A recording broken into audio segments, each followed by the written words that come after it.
Hello students, welcome back to my YouTube channel Ashish Sharma physics Pathshala. हम पढ़ रहे थे चैप्टर नंबर 3 विद्युत विभव एवं विभवांतर।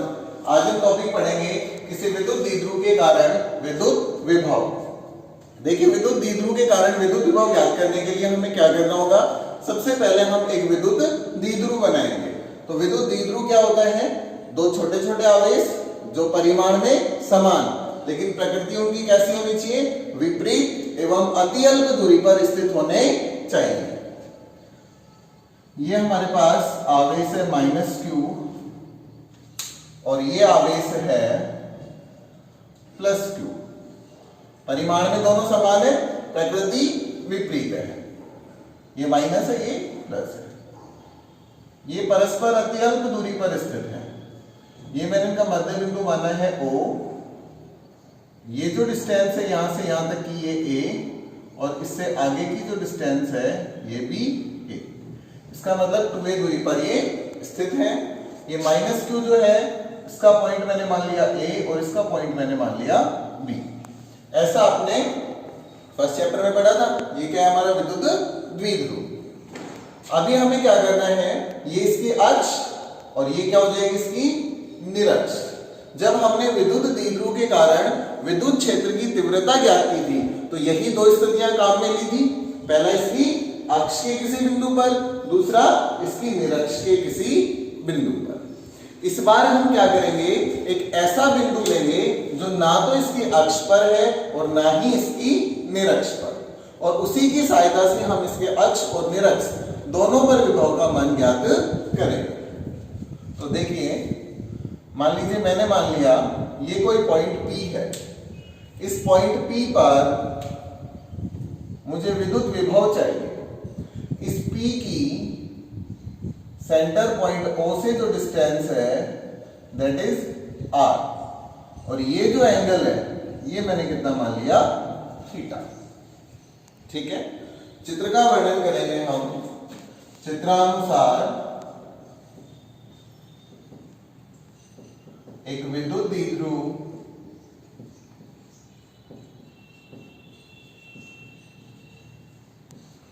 AB के मध्य बिंदु O से r थीटा दूरी पर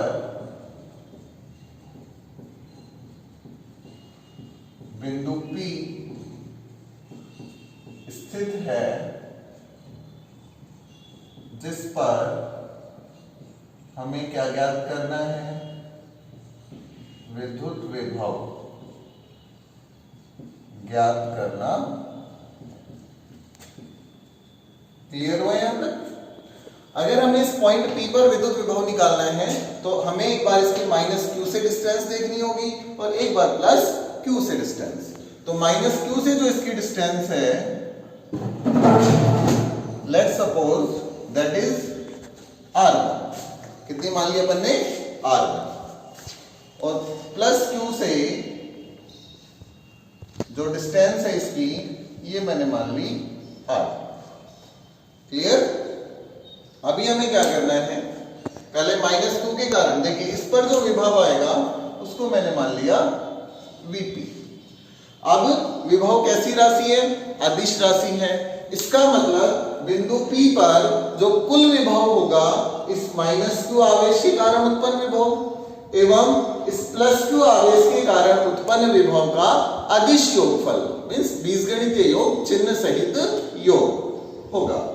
तो पहले -q के कारण यहां विभव देख लें। यदि बिंदु P की -q आवेश से दूरी कितनी मानी हुई है अपन ने, R1 हो तो -q आवेश के कारण बिंदु P पर विभव कितना मान लिया मैंने, V1। विभव का फॉर्मूला क्या था, KQ/R।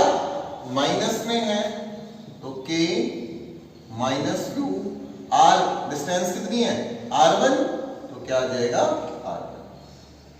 V1 is equal to अपने पास आ गया minus KQ1 upon R1। Let's suppose this one is equation number first. अब अपन ने माइनस Q आवेश के कारण बिंदु P पर विभव निकाल लिया। अब हम क्या करेंगे, इस प्लस Q आवेश के कारण भी बिंदु P पर विभव ज्ञात करेंगे। तो इसी प्रकार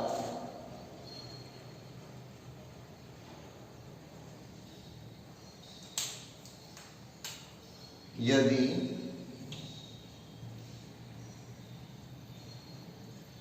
बिंदु P की आवेश प्लस Q से दूरी कितनी मान लें, R2 हो, तो इसके कारण बिंदु P पर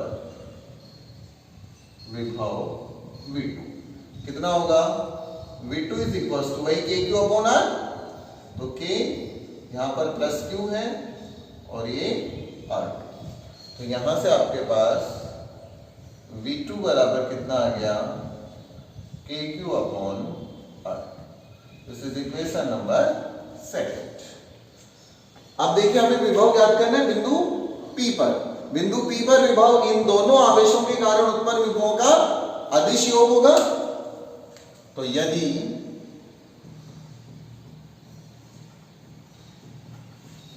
बिंदु P पर विभव कितना मान लिया हमने, Vp हो, तो Vp इज इक्वल टू क्या होगा, V1 plus V2। Let's suppose this one is equation number third. अब हम क्या करेंगे, इक्वेशन फर्स्ट और इक्वेशन सेकंड की वैल्यू कहां सब्स्टिट्यूट करेंगे, इक्वेशन नंबर थर्ड में। तो समीकरण 1 और 2 का मान समीकरण 3 में रखने पर देखिए क्या आएगा, V1 का मान कितना है, माइनस KQ अपॉन R1 और V2 का है plus KQ upon, KQ common आ रहा है दोनों में, मैंने KQ कॉमन ले लिया, या आप चाहें तो माइनस KQ भी कॉमन ले सकते हैं। माइनस KQ मैंने कॉमन ले लिया, यहां बच गया 1 अपॉन R। यहां प्लस का आ रहा था, यहां क्या हो जाएगा, minus 1 upon R। Clear. Vp is equal to minus KQ, LCM क्या आएगा, R1 R2, यहां क्या आ जाएगा, R2 माइनस R। अब देखिए ये हमारा विभव आ गया। अब इसमें एक छोटी सी दिक्कत आ रही है क्या, कि हमारे पास जो फाइनल फॉर्मूला है उसमें R1 और R2 आ रहे हैं, जबकि हमें विभव ज्ञात करना है कितनी दूरी पर, R दूरी पर। इसका मतलब जो फाइनल फॉर्मूला है उसमें क्या आना चाहिए, R आना चाहिए। तो हमें क्या करना है, R1 R2 को हटाना है और R लगाना है। अब ये कैसे करें, हमें R1 और R2 का R के रूप में मान चाहिए। तो हम क्या करेंगे, देखिए यहां आप देख पा रहे हैं कि R1 बड़ा है, R1 बड़ा है किससे, R से। तो हम क्या करेंगे,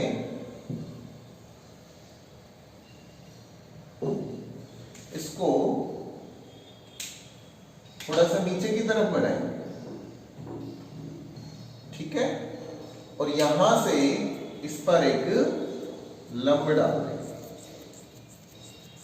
ये जो एंगल है ये तो हो गया 90 डिग्री का, और ये वाला जो कोण है ये थीटा है, तो ये भी कितना हो जाएगा, थीटा। अब देखिए, अब R1 और ये पूरा, इसको आप नाम दे दीजिए C। अब देखिए AP और ये PC ये लगभग बराबर हो गए। ऐसे ही यहां हम देख पा रहे हैं R बड़ा है, R2 छोटा है, R बड़ा है, R2 छोटा है। तो हम ऐसे क्या करेंगे, यहां से एक परपेंडिकुलर ऐसे डाल देंगे, इसको हम नाम दे देंगे पॉइंट D। ये एंगल कितने डिग्री का, 90 का, ये थीटा है इसमें, अब देखिए, क्योंकि R1 is approximate equal to PC, इसका मतलब R1 is equal to PC में कौन है, देखो P से O तक की डिस्टेंस PO प्लस O से C की डिस्टेंस OC। O से P की जो डिस्टेंस है यहां से यहां तक की दूरी, ये तो हमारे पास R आई नहीं है, तो ये तो मैंने क्या लिख दी R। अभी हमें ये OC चाहिए, भाई R1 बड़ा है R से, कितना बड़ा है, इतना बड़ा है ये OC, इसका मान हमें चाहिए। तो इसके लिए हम क्या करेंगे, यहां से यहां तक की डिस्टेंस हमें पता ही है A है, ये समकोण त्रिभुज है। अब इस समकोण त्रिभुज में 90 के सामने वाली भुजा तो क्या कहलाती है आपके पास, ये तो हो गया आपका कर्ण, और थीटा के सामने वाली भुजा लंब। अभी हमें संबंध चाहिए किसके लिए, इस OC के लिए। हमें दिया हुआ क्या है, कर्ण हमें दिया हुआ है, आधार हमें ज्ञात करना है। कर्ण दिया है, आधार ज्ञात करना है, किसमें, समकोण त्रिभुज ACO में। तो देखिए कर्ण और आधार के बीच में रिलेशन कौन बताता है, फॉर्मूला क्या था आपका, लाल बटा कक्का। यहां से आधार और कर्ण में संबंध कौन बता रहा है, cos थीटा, तो हम क्या लगाएंगे, cos थीटा। cos थीटा क्या होता है, आधार बटा कर्ण। आधार क्या है, OC, और कर्ण क्या है इस त्रिभुज का, 90 के सामने वाली जो भुजा होती है उसको हम कर्ण कहते हैं। 90 के सामने कौन है, A, तो A। OC बराबर क्या आ गया आपके पास, A cos थीटा। ये OC की वैल्यू मैं यहां रख दूं, आता है R2 का जो मान आ रहा है आपके पास वो कितना आ गया, R plus A cos theta. इसको अपन ने नाम दे दिया इक्वेशन नंबर 4, ये इक्वेशन नंबर 5। अभी हमें क्या करना है, R1 की वैल्यू आएगी, R1 का मान आ गया हमारे पास। इसी प्रकार हमें क्या निकालना है, R2, तो इसी प्रकार देखिए जो R2 है आपके पास, ये R2 छोटा है किससे, R से, तो R2 इज इक्वल टू ये पूरा OP, और इसमें से अगर मैं ये घटा दूं तो ये दोनों बराबर आ जाएंगे, OP माइनस OD, ये डिस्टेंस घटा दी, ये दोनों इक्वल हो गए। क्योंकि OP बराबर तो कितना है, R, तो R2 is equal to R minus OD। हमें OD का मान चाहिए। OD क्या है इस त्रिभुज में, आधार, भाई ये 90 डिग्री है, इसके सामने ये तो आपका हो गया कर्ण, थीटा के सामने वाली भुजा ये आपका हो गया लंब, ये क्या बच गया, आधार। वही हमें कर्ण दिया हुआ है, ये डिस्टेंस तो हमें पता है A होती है, तो हमें कर्ण दिया हुआ है, आधार हमें ज्ञात करना है। तो रिलेशन कौन बताएगा, ट्रायंगल ODB में OD इज इक्वल टू, या cos थीटा लगाएंगे इसमें, क्या cos थीटा क्या होगा, आधार बटा कर्ण। आधार कौन है, OD, और कर्ण कौन है इस त्रिभुज का, A, तो OD बराबर क्या आ जाएगा यहां से, A cos थीटा। ये मान जब मैं यहां रखूंगा तो क्या आ जाएगा, R2 is equal to R minus A cos theta. This one is equation number 6।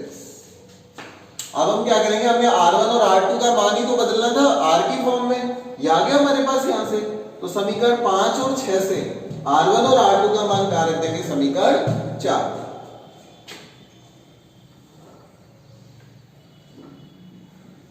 समीकरण 5 और 6 का मान समीकरण 4 में रखने पर।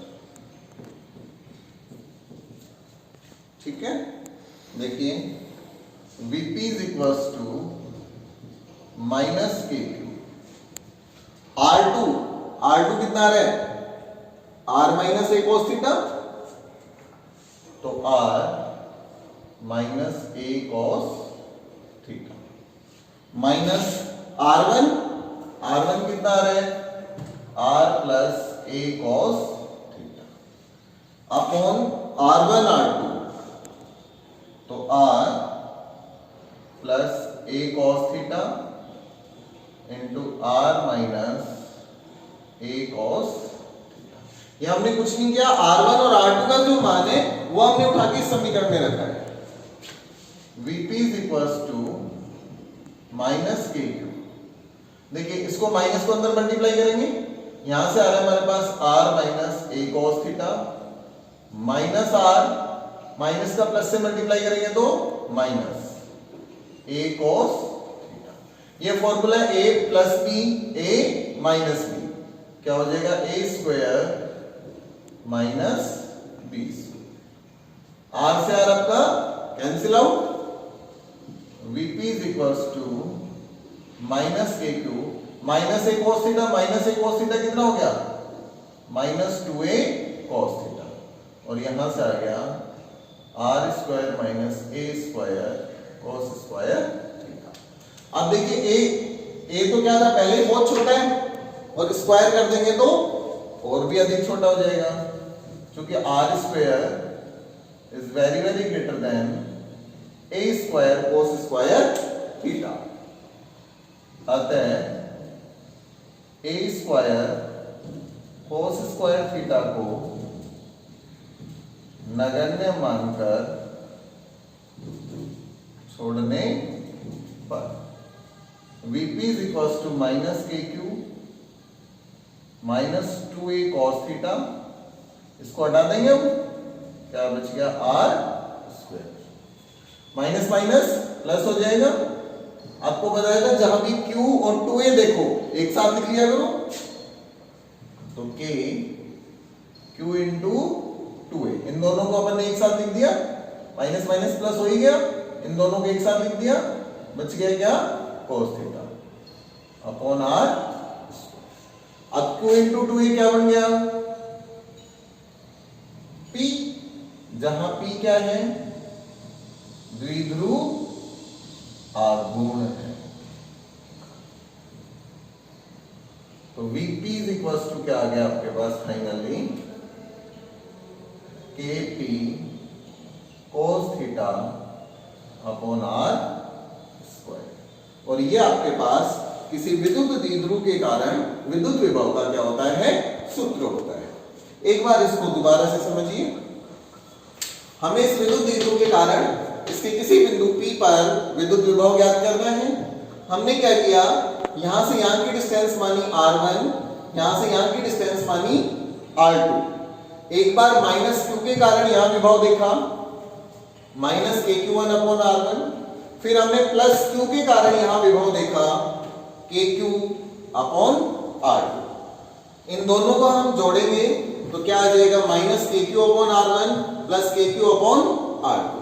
यहां से हमने माइनस kq बाहर ले लिया, यहां बच गया 1 upon r1 minus 1 upon r2। LCM लिया r1 r2 यहां जाएगा r1 यहां r2 माइनस r2। इसके बाद दिक्कत क्या है कि यहां r1 r2 आ रहे हैं जबकि हमें चाहिए r, तो हमें r1 r2 का मान r के रूप में लिखना था, इसलिए हमने ये दो लंब डाले, यहां से इस OC और OD का मान ज्ञात करके r1 और r2 का r के रूप में मान ज्ञात किया। r1 जो है आपके पास r plus a cos theta, r2 जो है वो r minus a cos theta. ये दोनों मान हमने इस समीकरण में रखे, minus kq r minus a cos theta minus r plus a cos theta, यहां दोनों मल्टीप्लाई में a plus b into a minus b, formula होता है a square minus b square, r का स्क्वायर हो गया minus a square cos square theta. यहां are से आर कैंसिल हो गया, minus a cos theta minus a cos theta जुड़ गया माइनस 2a कोस थीटा। इसको हम नगण्य मान के क्या कर सकते हैं, छोड़ सकते हैं, माइनस माइनस प्लस हो गया, q को 2a से गुणा किया तो द्विध्रुव आगुण आ गया p, और कोस थीटा आपका एज इट इज आ रहा है, तो ये आ गया आपके पास k, q into 2a की जगह p cos theta r square. ये विद्युत द्विध्रुव के कारण किसी भी बिंदु पर विद्युत विभव का फॉर्मूला होता है। अब देखिए यहां से हम क्या क्या देखेंगे,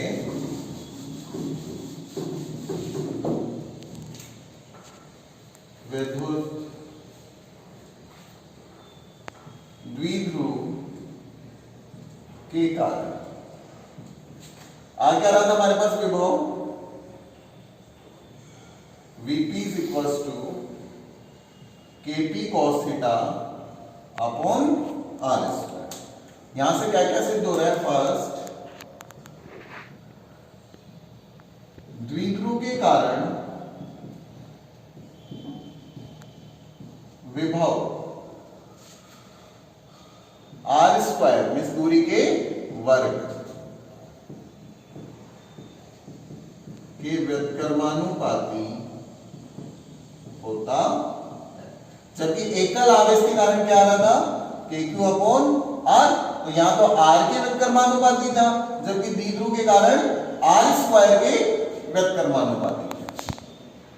अच्छा दूसरा, इसको मैं ऐसे भी तो लिख सकता हूं कि q 2a cos theta upon r into r। तो ये तो क्या हो गया, एकल आवेश के कारण, इसका मतलब अर्थात द्विध्रुव के कारण विभव एकल आवेश के विभव, एकल आवेश का विभव कितना है, kq अपॉन r का 2a cos theta upon r गुणा होता है। तो ये दो पॉइंट थे यहां से। अभी इसमें आपको अगर अक्ष और निरक्ष पर चाहिए तो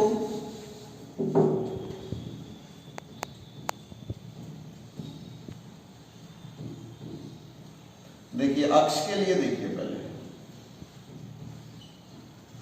अक्ष के लिए ये पॉइंट कहां जाएगा, यहां इस अक्ष पर, तो इस थीटा का मान कितना हो गया अब 0।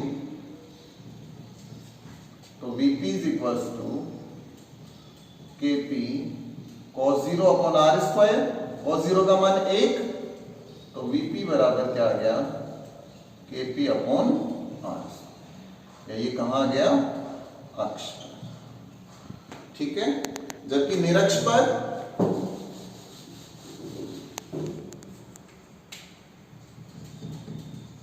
निरक्ष के लिए थीटा कितना होगा, निरक्ष कहां होगी, यहां ऐसे लंबवत, तो थीटा का मान 90। तो Vp बराबर Kp cos 90 upon r square, cos 90 का मान 0, तो ये पूरा क्या हो जाएगा 0।